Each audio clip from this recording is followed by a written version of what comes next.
उज्यालो radio नेटवर्कसँगै उज्यालो online र mobile एप्लिकेशनबाट एकसाथ प्रसारण भइरहेको नेपाल दर्पणमा साथी मल्लिका थापासँगै भोजेन्द्र बस्नेतको नमस्कार।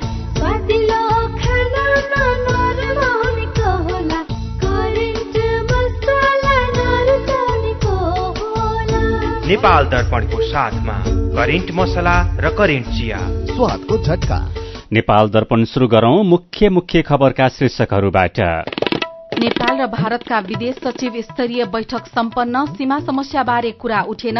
आजै राष्ट्रपति भण्डारी, प्रधानमन्त्री प्रचण्ड र परराष्ट्र मन्त्री पौड्यालसँग भारतीय विदेश सचिवको भेटवार्ता। हवाई रूटमा सहजीकरण गर्न नेपालको माग। यातायात मजदूर र प्रहरीको झडपले काठमाडौँको नयाँ बस पार्क क्षेत्र अझै अशान्त, पैदल यात्रु त्रासमा। भोलिदेखि काठमाडौँ उपत्यकामा गाडी नचलाउने घोषणा। लघुवित्तबाट ग्राहकहरू पीड़ित हुने क्रम बढ्दो, कड़ा नियमन भइरहेको राष्ट्र बैंकको दावी। आफ्नो आकाशबाट चौथो शंकास्पद वस्तुलाई खसालेको अमेरिकाको दावी। बेलुनको विषयमा अमेरिकाले आत्मआलोचना गर्नुपर्ने चीनको भनाई। र राष्ट्रिय भलिबल टीमका मुख्य प्रशिक्षकमा बेल्जियमका डी ब्रान्ट नियुक्त। भोलिदेखि कीर्तिपुरमा शुरू हुने त्रिदेशीय क्रिकेट श्रृंखलाको सबै तयारी पूरा। सुन त, मेरो कपडा प्याकिङ गरिदेऊ त। श्यामजीको मिसेसलाई क्यान्सर उपचार गराउन इन्डिया सँगै लिएर जानुपर्ने भयो। ए हो र? अनि सुन्नु त, अब क्यान्सरको उपचार सीएमसी क्यान्सर इन्स्टिच्युट भरतपुरमा नै हुन्छ नि। नेपालमै पहिलो पटक अत्याधुनिक भेरिएन्ट ट्युबिम भएको 60 काउज र हाइपर आर्क लगायतका अत्याधुनिक उपकरण प्रयोग गरी मस्तिष्कमा रहेको ट्युमर, फोक्सोको क्यान्सर, स्तन क्यान्सर, घाँटी तथा टाउको सम्बन्धी क्यान्सर, पेट तथा कलेजो सम्बन्धी क्यान्सर, पाठेघरको मुख, गर्भाशय तथा मूत्राशय सम्बन्धी क्यान्सर तथा अन्य क्यान्सरहरूको उपचार हुन्छ। क्यान्सर भएको ठाउँको पहिचान गरी रेडिएसनको माध्यमबाट पूर्ण रूपमा निको हुने गरी पनि उपचार गरिन्छ। सरकारी अस्पतालकै सेवा शुल्कमा उपचार हुनुका साथै नेपाल सरकारबाट प्रदान गरिने क्यान्सर पीड़ितहरूका लागि 1 लाखसम्मको छुटको व्यवस्था पनि छ। ओहो, यस्तो सुविधा रहेछ। ल, अब क्यान्सर उपचार गराउन सीएमसी क्यान्सर इन्स्टिच्युटमा नै लिएर जान्छौं।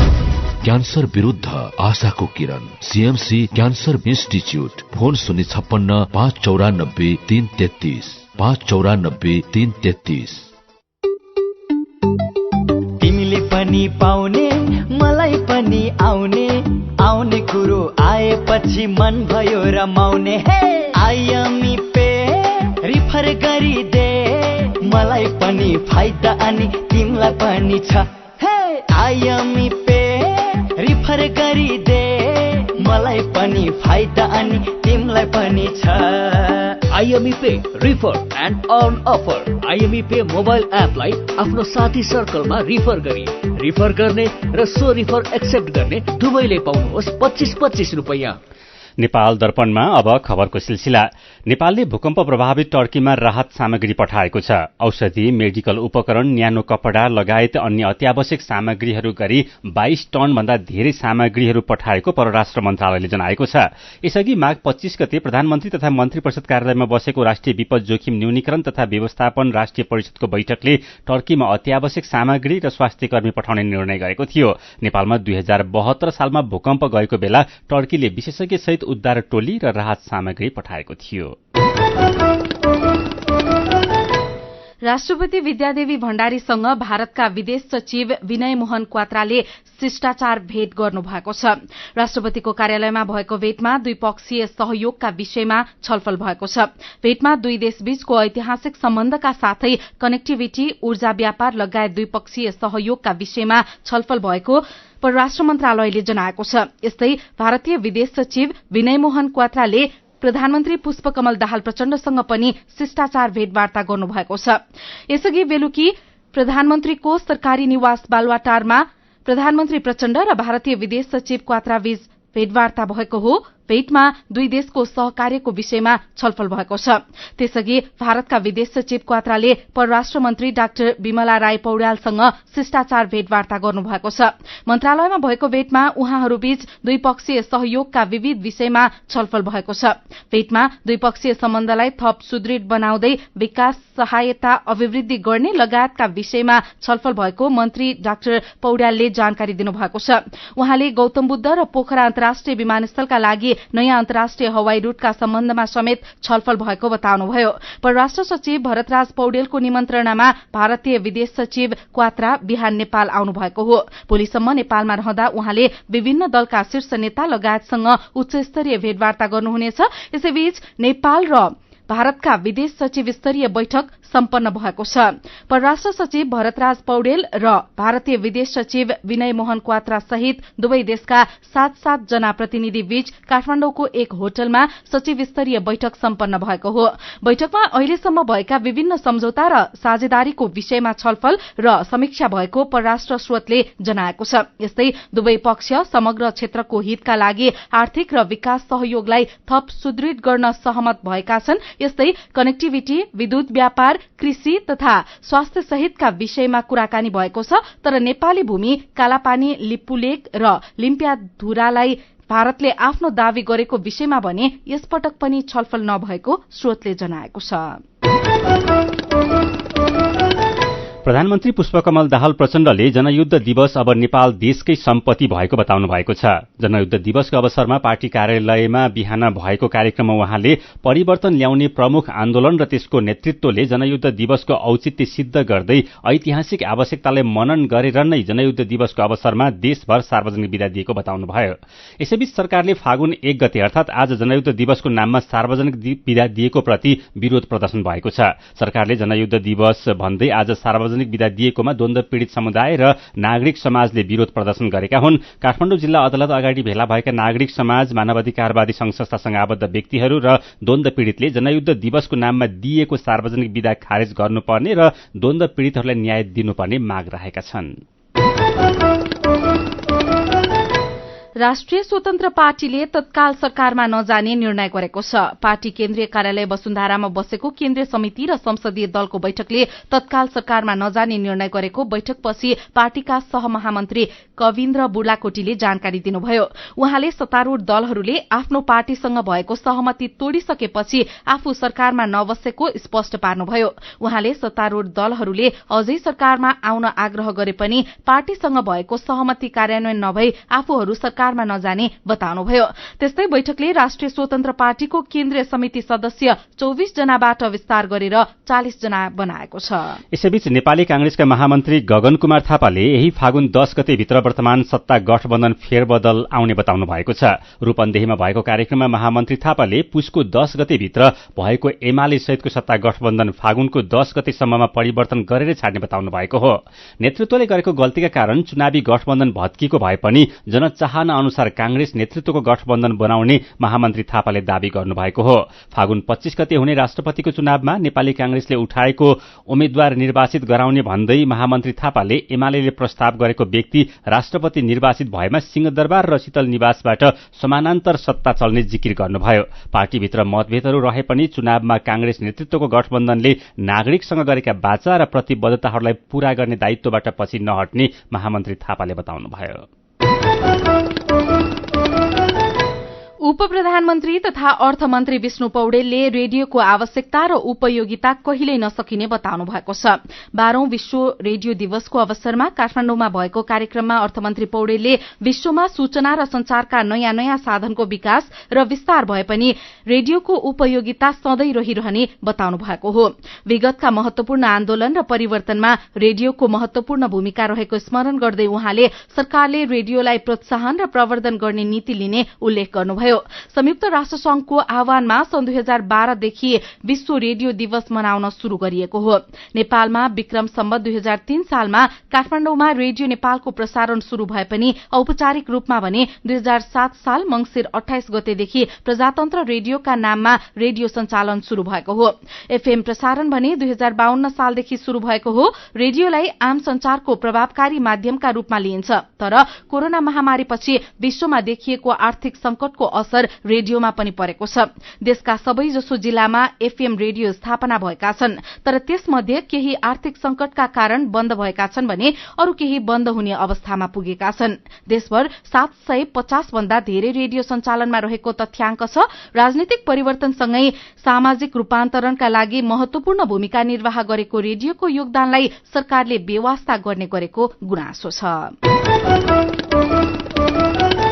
यातायात व्यवसायी र प्रहरीको झडपले काठमाडौँको नयाँ बस पार्क क्षेत्र तनावग्रस्त बनेको छ। ट्राफिक नियम मिचे बापतको जरिवाना बढ़ाएको र 5 पटकसम्म गल्ती गर्दा लाइसेन्स नै खारेज हुने नयाँ नियमको विरोधमा यातायात मजदुरले आज नयाँ बस पार्क, बालाजु, गोङ्गबु, माछापोखरी लगायतका ठाउँमा सड़कमा गाड़ी तिर्स्याएर आन्दोलन गरेका थिए। आन्दोलनका कारण बिहानदेखि नै सड़कमा स्थानीय रूटका र काठमाडौँबाट छुट्ने लामो दूरीका गाड़ी पनि छुट्न पाएनन्। प्रहरीले बाटो खुलाउन बल प्रयोग गर्दा पटक पटक झडप भएको छ। झडपमा प्रहरीले अश्रु ग्यास र लाठीचार्ज गरेको छ भने प्रदर्शनकारीहरूले ढुङ्गा हानेका छन्। आन्दोलनकारीहरूले प्रहरीको गाड़ी जलाउनुको साथै अस्थायी पोस्ट समेत भत्काएका छन्। रातिसम्म पनि नयाँ बस पार्क क्षेत्रको अवस्था सामान्य हुन सकेको छैन। आन्दोलनकारी र प्रहरीको कुटाई खाने डरले सर्वसाधारण हिँडडुल गर्न समेत डराइरहेका छन्। नेपाल यातायात स्वतन्त्र मजदुर संगठन, नेपाल यातायात मजदुर संघ र अखिल नेपाल यातायात मजदुर संघले निकालेको संयुक्त विज्ञप्तिमा नयाँ बस पार्कको ठेकेदार कम्पनी लोत्सेका कर्मचारीहरूसहित 30 जनाले मजदुरमाथि हातपात गरेकोले प्रदर्शन र चक्काजाम गरेको उल्लेख छ। आक्रमणहरूमा संलग्न व्यक्तिलाई कार्यवाही भन्दा प्रहरीले उल्टै मजदुरमाथि बल प्रयोग गरेको उनीहरूको आरोप छ। सुरुमा ट्राफिक नियम मिच्दा हुने गरेको जरिवाना बढी भएको भन्दै विरोध भएको र यातायात व्यवसायीसँग भएको वार्तापछि पनि मजदुरहरूले आन्दोलन गर्न थालेपछि स्थिति तनावग्रस्त बनेको काठमाडौँ प्रहरी परिसरका प्रवक्ता सीताराम रिजालले बताउनुभयो। उहाँका अनुसार मजदुरले माइक्रोलाई पनि बस पार्कभित्र लान पाउनुपर्ने शर्त माग राख्दै आएका छन्। यही विषयमा बस पार्कमा भएको विवादका कारण झडप भएको उहाँले बताउनुभयो। यसैबीच यातायात व्यवसायी तथा मजदुरहरूले भोलिदेखि काठमाडौँ उपत्यकामा सार्वजनिक गाड़ी बन्द गराउने घोषणा गरेका छन्। ट्राफिक प्रहरीले 5 पटकसम्म चिट काटेपछि 6 महिनासम्म गाड़ी चलाउन नपाउने नियम विरुद्ध आज सड़कमा प्रदर्शन गरेका उनीहरूले सरकारले विगतमा गरेका सहमतिहरू पालना नगरेको भन्दै गाड़ी नचलाउने घोषणा गरेका हुन्। सीधा कुरा प्रश्न विचार, यो हो उज्यालो रेडियो नेटवर्क। नेपाल दर्पणमा कुराकानीसँगै खबरको सिलसिला बाँकी नै छ, सुन्दै गर्नुहोला। खुशी कसरी खुशी हुन्छ जब बने छैन कोही, आफ्नो भन्दैमा आफ्नो हुन सम्पर्कमा बस्या खै। सम्पर्कका लागि बलियो आधार नेपाल टेलिकम हो राष्ट्रकै सञ्चार।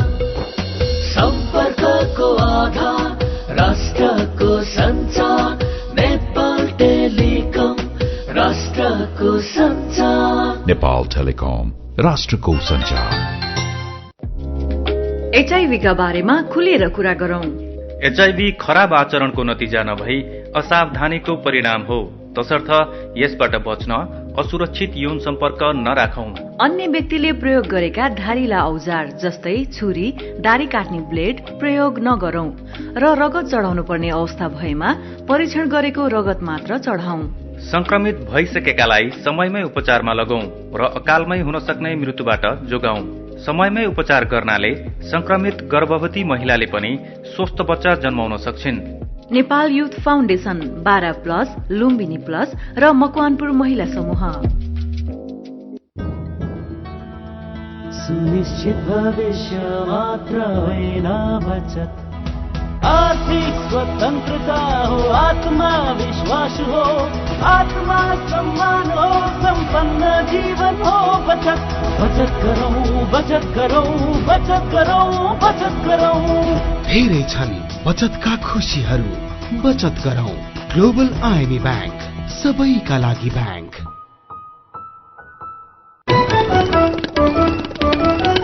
उज्यालो रेडियो नेटवर्कबाट प्रसारण भइरहेको नेपाल दर्पणमा तपाईंलाई फेरि स्वागत छ। यतिन्जेल हामीले नेपाल र भारतका विदेश सचिव स्तरीय बैठक सम्पन्न, सीमा समस्याबारे कुरा उठेन, यातायात मजदुर र प्रहरीको झडपले काठमाडौँको नयाँ बस पार्क क्षेत्र अझै अशान्त, पैदल यात्रु त्रासमा लगायतका खबर प्रस्तुत गर्यौं। नेपाल दर्पणमा अब बाँकी प्रसंग। पछिल्लो समय लघुवित्तबाट ग्राहकहरू पीड़ित हुने क्रम बढ़ेको छ। लघुवित्तले 15% ब्याज र त्यसमा 1.5% सम्म सेवा शुल्क जोडेर 16.5% सम्म शुल्क लिन पाउँछन्, तर वार्षिक 36% सम्म ब्याज लिने, गोठबाट गाई भैंसी नै उठाएर लैजाने, वार्षिक 5 पटकसम्म सेवा शुल्क लिने लगायतका क्रियाकलापले केही लघुवित्त कम्पनीमाथि प्रश्न उठिरहेका छन्।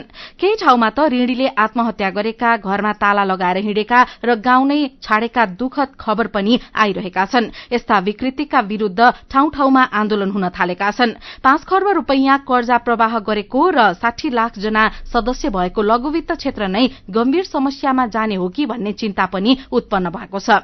साथी अर्जुन पोखरेलले नेपाल राष्ट्र बैंकका कार्यकारी निर्देशक तथा प्रवक्ता डाक्टर गुणाकर भट्टलाई सोध्नु भएको छ, लघुवित्तको ज्यादतीबारे राष्ट्र बैंक कतिको जानकार छ त?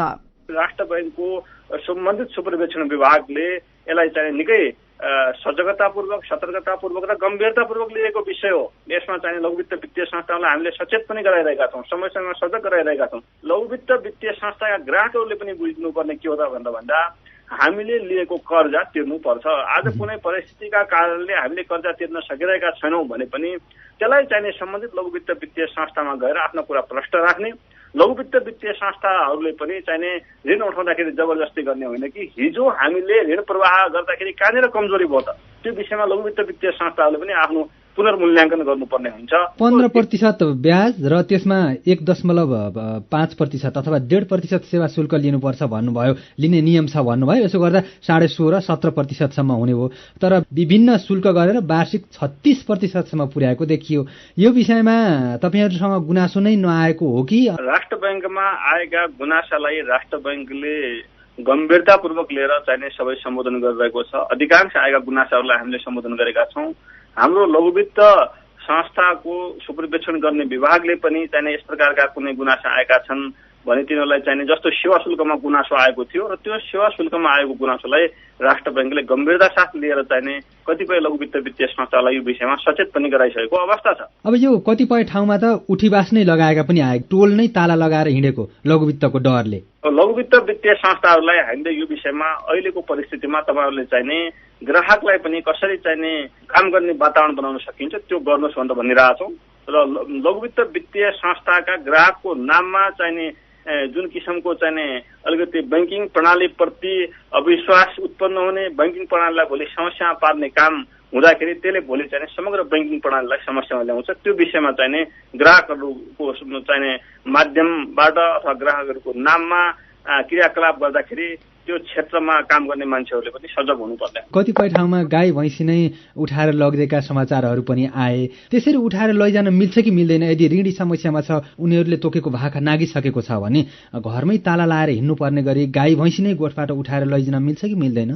यसमा ग्राहकलाई यदि चाहिने जबरजस्ती अप्ठ्यारोमा पारेको छ भने उहाँहरूले पहिले त त्यो लघुवित्त वित्तीय संस्थाहरूको केन्द्रीय कार्यालयमै गुनासो कति हो गर्नुभएको छ, अथवा उहाँहरूले सक्नु भएन भने यहाँहरूले पनि त्यो कुरालाई चाहिने फलानु मान्छेलाई यहाँ समस्यामा पार्यो भनेर सञ्चार माध्यमले त्यो भूमिका पनि खेलिदिन सक्नुहुन्छ। लघुवित्तले लगेको ऋण त आखिर नागरिककै पैसा हो। नागरिकले वाणिज्य बैंक, विकास बैंक, वित्त कम्पनीमा गरेको लगानी लघुवित्तमा गएको छ, लघुवित्तबाट फेरि नागरिकमै गएको छ। यसले गर्दा यो वित्तीय क्षेत्रको चक्रीय प्रणाली बिग्रिनेतर्फ कतिको सचेत हुनुहुन्छ यहाँहरू? अत्यन्त गम्भीर भएका छौँ। राष्ट्र बैंकले यसलाई चाहिने सबै बैंक वित्तीय संस्थाहरूलाई, लघुवित्तलाई मात्रै नभएर अरू बैंक वित्तीय संस्थाहरूलाई पनि हामीले प्रभावकारी ढङ्गले सुपरभिजनको काम अगाडि बढाइरहेका छौँ र सम्बन्धित पदाधिकारीहरूलाई हामीले नियमित रूपमा चाहिने मोरल सुएसन गरिरहेका छौँ। कतिपय चाहिने सुपरभिजनको माध्यमबाट उहाँहरूलाई चाहिने सचेत गराउने कामहरू पनि भइरहेको छ। राष्ट्र बैंकले अत्यन्त संवेदनशील रूपमा लिएको छ।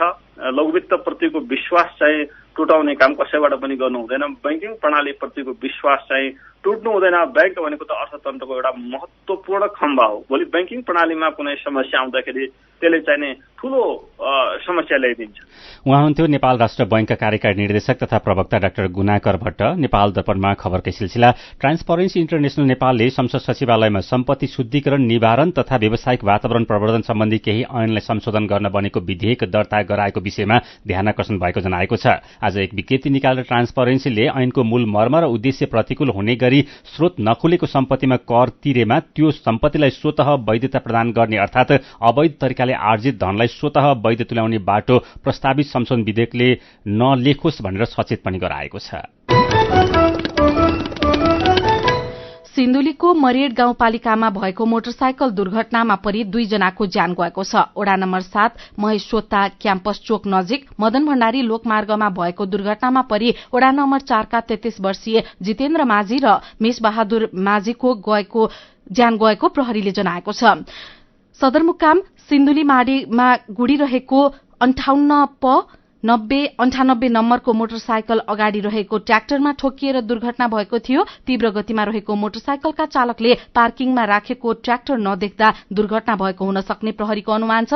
दुर्घटनाबारे थप अनुसन्धान भइरहेको छ। यसैबीच बर्दियामा बीमा दावी गर्नको लागि आफ्नै बस चलाउने एकजना पक्राउ परेका छन्। आज बिहान मधुबन नगरपालिकाको पक्की सड़कमा लु 2 ख 2084 नम्बरको बसमा आगो लागिरहेको अवस्थामा रहेको जानकारी पाएपछि प्रहरी घटनास्थलमा पुगेको थियो। त्यसपछि अनुसन्धान गर्दै गाडी चालक रामु चौधरीले नै बसमा आगो लगाएको खुलेको जिल्ला प्रहरी कार्यालय बर्दियाले जनाएको छ। बस बिग्रिएकाले मर्मतको लागि ग्यारेजमा लगिएकोमा खर्च धेरै लाग्ने भएपछि उनले बस चलाएको बयान दिएको प्रहरीले जनाएको छ। नेपाल दर्पणमा मेरो पनि भन्नु छ सँगै खबरको सिलसिला बाँकी नै छ, सुन्दै गर्नुहोला। आधुनिक र प्राकृतिक चिकित्सा पद्धतिको वैज्ञानिक सम्मिश्रण स्थल डनी हिलिङ क्लिनिक।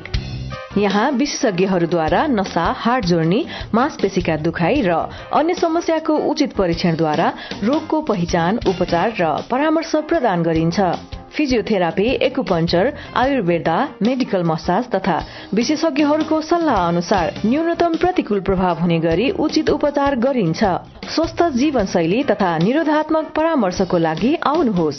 हाम्रो सिद्धान्त निको प्रकृतिले पार्छ, हामी सहयोग गर्छौं। डनी हिलिङ क्लिनिक, एकान्त कुना रोड, जाउलाखेल।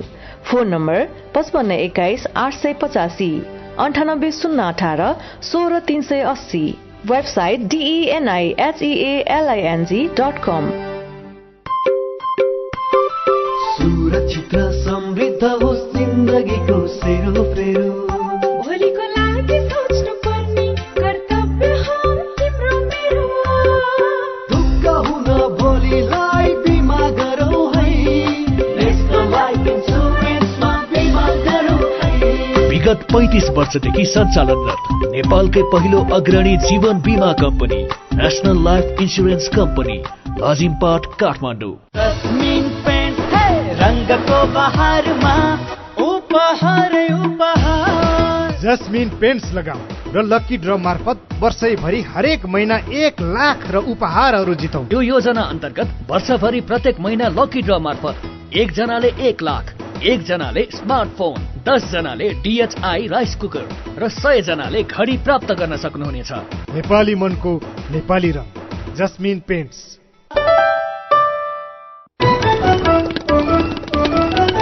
उज्यालो रेडियो नेटवर्क मार्फत देशभरिका विभिन्न FM स्टेशन तथा उज्यालो अनलाइन र मोबाइल एप्लिकेशनमा प्रसारण भइरहेको नेपाल दर्पणमा तपाईंलाई फेरि स्वागत छ।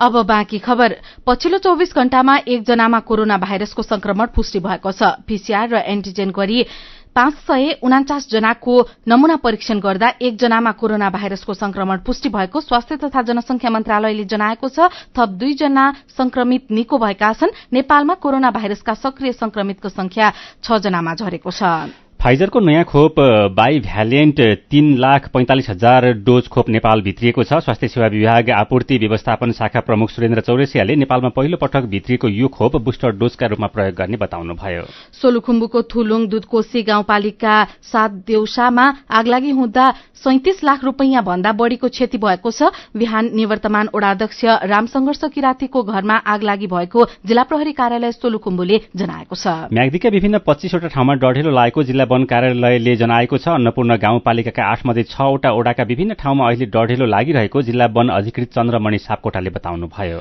बागमती प्रदेश मुख्यमन्त्री कार्यालयले पर्सि 3 गतेदेखि चालक अनुमति पत्र लाइसेन्स प्राप्त गर्न लिने प्रयोगात्मक परीक्षा अर्थात ट्रायलमा 100 पूर्णाङ्कमा 70 अंक ल्याए उत्तीर्ण हुने प्रणाली लागू गर्ने भएको छ। मेरो पनि भन्नु छ। सार्वजनिक विदा धेरै भयो भन्दै शिवहरि बर्तौलाले लेख्नु भएको छ। विदै विदाले अर्थतन्त्र सिद्ध्याउने भयो। ठूला ठालु जागिरे कर्मचारी नेतालाई त विदाले उत्सव देला, तर यी सबैलाई पालन पोषण गर्ने किसान मजदूरलाई यो विदाको के महत्व? खेतबारी खन्नु, मेलापात धान्नु परेकै छ। गाई भैंसी भेडा बाख्रालाई घाँस पानी र भकारो सोर्नै परेको छ। फरक यति हो, कर्मचारी र सत्तावालालाई विदामा पनि तलब र भत्ता छ। किसान मजदूरले विश्रामले लालाबाला भोकै रहनेछन्। त्यसैले विदाको विकल्प खोजौं। रामराजको टिप्पणी छ। हाम्रा देशका प्रधानमन्त्री पुष्पकमल दाहाल प्रचण्डले देशमा विधा बढ़ी भयो भन्नुभएको थियो, तर माओवादी अध्यक्ष प्रचण्डले नमानेर झन विधा थपिदिनुभयो। साइलेन्स मुन पनि टिप्पणी गर्दै लेख्नुहुन्छ, 1 वर्षमा 6 महिना त विधा नै हुने भयो हाम्रो देशमा। विदै विधाको देशमा विकास गर्ने फुर्सद कहाँबाट मिल्छ र? सुशी वास्तुलाको व्यङ्ग्य छ। 10 वर्ष सशस्त्र द्वन्द्व लडेर खाली नेताहरूले मात्र खाए, नागरिकले के पाए भन्थे? पाए त नागरिकले जनयुद्ध दिवस भनेर 1 दिन विदा। श्याम रेग्मीको प्रतिक्रिया छ, यसरी अनेक शीर्षकमा विधा थपिँदै जाँदा आम नागरिकलाई शास्ति भएको छ। यस्ता विधाले व्यथिति निम्तन सक्छ। अनि रेडियो दिवसको शुभकामना दिँदै राजेन्द्र राणा भाटले लेख्नु भएको छ, रेडियो ज्ञान, ध्यान, सुशासन, सुसमाचार, हौसला, प्रेरणा र विवेक र नैतिकता, इतिहासदेखि वर्तमान हुँदै भविष्यसम्मको सारथी, कला, धर्म, साहित्य अनि संगीतको भरपर्दो साथी। प्रविधि र समृद्धिले संसार जहाँ पुगे पनि रेडियोको धर्म ती सबैभन्दा माथि थियो र रहिरहनेछ। रेडियोले पनि आफ्नो धर्म नछोडोस्, इमान नतोडोस्, विवेक र लक्ष्यमा विचलित नहोस्। रेडियो प्रेमी सबैमा शुभकामना। विचारका लागि तपाईलाई धन्यवाद। मेरो पनि भन्नु छ। मेरो पनि भन्नु छ प्रस्तुत गर्दै हुनुहुन्थ्यो साथी दिपा तिमल सिन्हा। नेपाल दर्पणमा अब विदेशका खबर। अमेरिकाले आफ्नो आकाशमा उडिरहेको एउटा शंकास्पद मानवरहित वस्तुलाई खसालेको बताएको छ। अमेरिकाले बितेको 9 दिनमा चौथो शंकास्पद वस्तु खसालेको बीबीसीले जनाएको छ। राष्ट्रपति जो बाइडेनले हिजो क्यानाडाको सिमाना नजिक पर्ने ह्युरन तालमाथि उडिरहेको उक्त वस्तु खसाल्न आदेश दिनुभएको थियो। अमेरिकी अधिकारीहरूले त्यसलाई मानवरहित र सैनिक खतरा नभएको वस्तु भनेका छन्। अधिकारीहरूले यी वस्तुहरू कहाँबाट आएका थिए वा ती वस्तुको उद्देश्य के थियो भन्ने कुरा पहिचान भइ नसकेको बताएका छन्। 4 मध्ये सुरुमा खसालेको बेलुन भने चिनिया जासुस बेलुन रहेको अमेरिकाले दावी गरेको छ। उक्त बेलुनलाई लिएर अमेरिकाले चीनको आलोचना गर्दै आएको छ। यसैबीच चीनले बेलुनको विषयलाई लिएर अमेरिकाले अरूको आलोचना गर्नुभन्दा आत्मा आलोचना गर्नुपर्ने बताएको छ।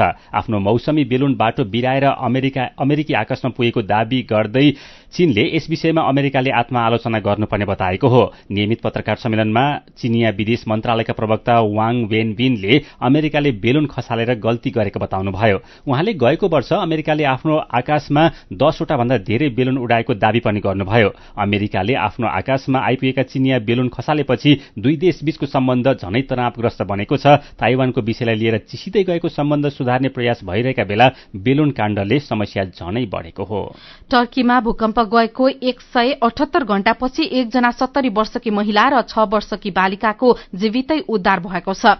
हाते प्रान्तमा भत्किएको एउटा 3 तले घरको भग्नावशेषबाट 70 वर्षकी महिला र अदियामानमा रहेको एक अपार्टमेन्टको भग्नावशेषबाट 6 वर्षकी बालिकाको जीवितै उद्धार भएको उद्धारकर्मीलाई उद्धृत गर्दै बीबीसीले जनाएको छ। यसअघि गान्जिएन्टेप प्रान्तमा पनि भूकम्प गएको 170 घण्टापछि 40 वर्षका पुरूषको जीवितै उद्धार भएको थियो। टर्कीमा गएको सोमबार बिहान र दिउँसो गएको भूकम्पका कारण ज्यान गुमाउनेको संख्या 36,000 नागेको छ। टर्कीमा 31,643 जना र सिरियामा 4,614 जना गरी 36,257 जनाको ज्यान गएको अल जजिराले जनाएको छ। अब खेल खबर। नेपाली राष्ट्रिय भलिबल टीमका मुख्य प्रशिक्षक बेल्जियमका जान जोसे डी ब्रान्ट नियुक्त भएका छन्। उनलाई 6 महिनाको लागि नियुक्त गरेको नेपाल भलिबल संघका महासचिव रोशन श्रेष्ठले जानकारी दिए। उनी चैतको पहिलो हप्ता नेपाल आउनेछन् र अगस्तसम्म प्रशिक्षण दिनेछन्। ब्रान्टले आवश्यकता अनुसार महिला र पुरूष दुवै टोलीलाई प्रशिक्षण दिने नेपाल भलिबल संघले जनाएको छ। आईसीसी विश्वकप क्रिकेट लीग 2 अन्तर्गत भोलिदेखि शुरू हुने एक दिवसीय श्रृंखलाको सबै तयारी पूरा भएको छ। त्रिवी क्रिकेट मैदान कीर्तिपुरमा नेपाल, स्कटल्याण्ड र नामिबिया बीचको एक दिवसीय श्रृंखला भोलिदेखि शुरू हुँदैछ। नेपाल क्रिकेट संघ क्यानले प्रतियोगिताको व्यवस्थापकीय र प्रशिक्षणको सबै तयारी पूरा भएको जानकारी दिएको छ। आज भएको पत्रकार सम्मेलनमा सबै देशका प्रमुख प्रशिक्षक र कप्तानले पनि प्रतियोगिता जित्न तयार भएर बसेको बताएका छन्। नेपालका कप्तान रोहित पौडेलले श्रृंखला आफूहरूको लागि एकदमै महत्वपूर्ण रहेको बताएका छन्। उनले आउने 2 श्रृंखला कस्तो रहने भन्ने यो खेलले देखाउने बताए। श्रृंखला भोलिदेखि 9 गतेसम्म हुनेछ। पहिलो खेलमा नेपालले भोलि नामिबियासँग खेल्नेछ।